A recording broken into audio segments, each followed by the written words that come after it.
Sorry. I can't believe it's already been 2 months since my last video. I really would like to upload like one video in per 2 weeks or even every week, one video every week. So that would be a good New Year's resolution. I'm gonna try my best once again. So sorry for that once again.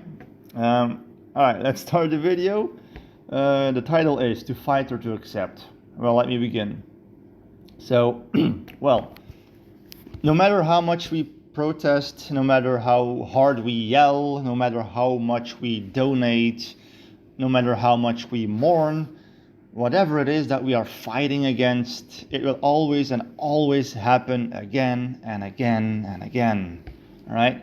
Now, does that mean that we have to stop fighting it and just accept the fact that it's actually a hopeless thing?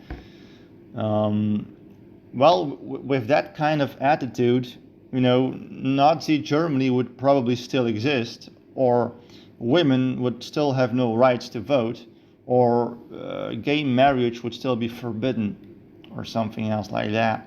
Now, for me personally, I consider most protests nowadays to be kind of hopeless. I don't participate in them, but that doesn't mean that other people shouldn't protest, okay? Let me be clear. I think it's great that people go out into the streets and fight for what they think is morally good.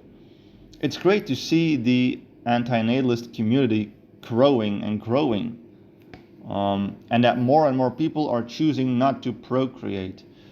But at the same time, we know that we will never be able to convince the entire world, okay? We know that. I don't even think we will ever be able to convince half the population, let alone the majority of the population. And therefore, if this is the case, that we will never be able to convince not even half the population, then the majority of the world will continue to be the majority of the world. That is to say, the majority will continue to go against the principles of, for example, antinatalism, and therefore antinatalism will remain unsuccessful. But at least we have convinced a certain amount of the population, so we have definitely prevented many victims from experiencing horrible torture. So isn't that a good thing? Sure, that's a good thing.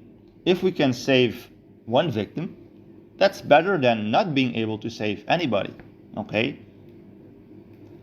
But now, we are only talking about human beings.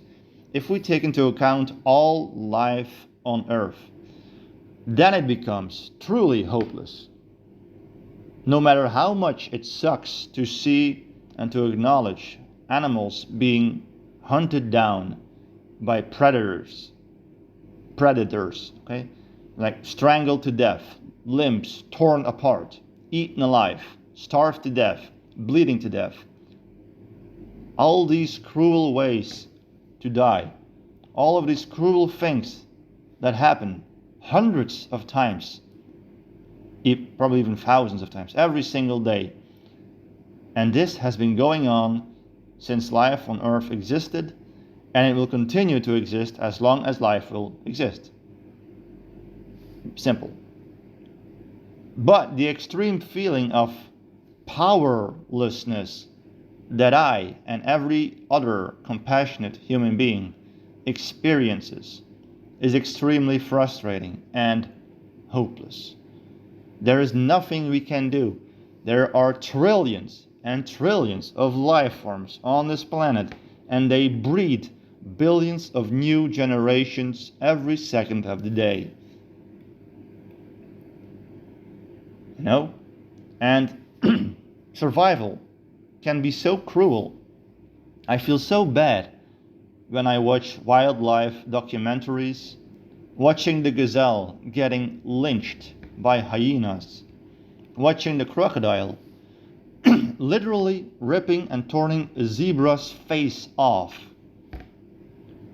It's cruel and barbaric. Yet it will happen again and again and again and again for hundreds of years to come. And there is nothing that we can do about it.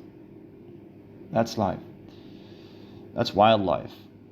Now, if I can't handle it, then there are two options. Either I kill myself or I consciously decide to ignore the cruel things that are going on in the world. But if I ignore the things, if I ignore it, that always gives me a double feeling. When I forget about the cruelty and I am unaware of it, then I am a happy person. Then I can enjoy my life. Then trees and flowers are beautiful. But very soon my rational mind kicks in to ruin my mood. Okay?